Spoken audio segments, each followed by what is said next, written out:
If you're anything like me, you can crank out track ideas regularly, but sequencing is one of your biggest bottlenecks to actually finishing your music. Well, it has been my long time mission to change that, and in today's video, I'm going to give you 3 practical ways that I started using to sequence out my music so I can help you push past that bottleneck and get it done.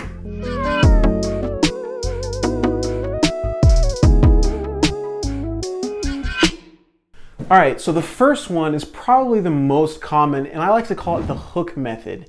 It's essentially where you put together all of the instruments and sounds that you would want to create the hook or chorus section of your song. And then from there, you start taking things out to create your pre-chorus and your verses. While this method might be great for some of you, the reason I've started shifting away from it is it's oftentimes the cause of ending up with a killer loop and no finished track. I don't know about you, but one of the main reasons I make music is honestly to listen to it. I like to make stuff that I like to listen to, and I can get stuck in the loop of listening and listening to the section until I get it perfect, and then I can't bring myself to start sequencing it out. Some of you, that's not a problem for you at all. So this method might be perfect for you. Start with a hook section and then break it down from there for your verses.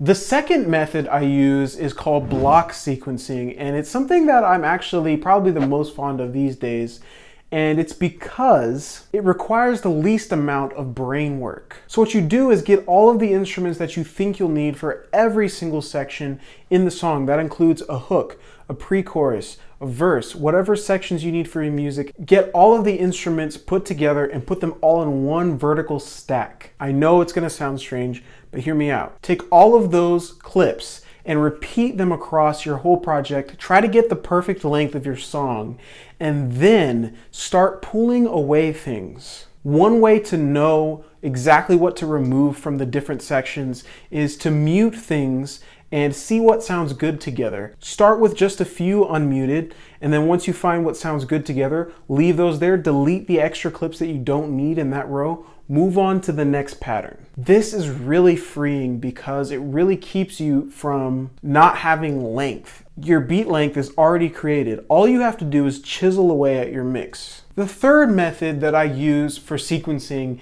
is what I call the add-on method, where essentially you start with an instrument or two, something sparse for your intro, and then as the track builds up, add on an instrument or two as you go, and the end result is getting to the hook, essentially, and you can work your way backwards from there. One of the reasons this is so great is because it stops you from getting in that hook rut where you create a great hook and then you can't bring yourself to sequence it. If you start with just a couple instruments and you're building horizontally rather than vertically, you're gonna end up with a well-sequenced beat. And here's a pro tip. This one can apply to all of the sequencing methods that I mentioned in this video. Try to think about how you want to sequence as you're creating instruments and sounds. This can lead to more distinct sections characterized by varying instruments, all because there was some forethought. Don't always add everything to the hook. Remember, sometimes some of the best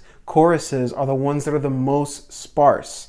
You can get the most dramatic effect when you build up in your verse, and then when you get to the chorus or the hook, drop it out, make it more sparse. That's another way to think about your music. So, pro tip. That's it for this video. Remember, finished is better than perfect. Make good art, but don't let it die in your DAW. And don't forget, we are launching Patreon next Tuesday on September 1st. Make sure you're following me on Twitter and Instagram, as I will be leaking out information about the tiers and about the exclusive benefits as we get closer. All right, creatives, go make something dope, and I'll see you in the next video.